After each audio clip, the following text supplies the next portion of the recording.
Library అందరికీ వందనాలు. మరొక కొత్త స్టోరీ తోటి మీ ముందుకు వచ్చేసింది వైద్యుడు.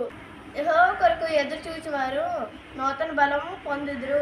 వారు పక్షిరాజు వలె పైకి ఎగురుదురు. యెషయా 40:31.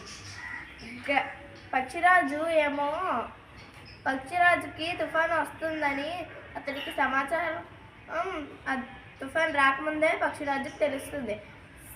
పక్షిరాజు ఎత్తైన స్థలానికి వెళ్ళి తుఫాను రాక కొరకు అతను వేచి ఉంటాడు. తుఫాన్ రాగానే పక్షిరాజు తన రెక్కలు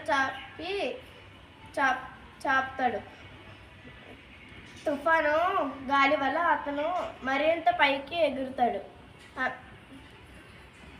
ఆ తుఫాను గాలి పక్షిరాజుకి మరింత పైకి ఎగరడానికి ఉపయోగపడుతుంది. మన తుఫాను లాంటి సమస్యలే మన జీవితంలో ఎన్నో ఉంటాయి. బాధ, దుఃఖం, సంతోషం. వాటిని అధిగమించాలంటే మన మనసు యొక్క విశ్వాసం దేవుని మీద ఉండాలి. తుఫాను మనల్ని అణగద్రొక్కడానికి కాదు, మన దేవుని యొక్క శక్తి వాటి కంటే మనల్ని పైకి లేవనెత్తును.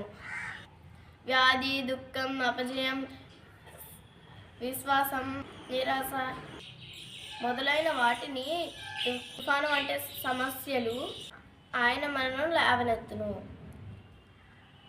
Praise the Lord. God bless.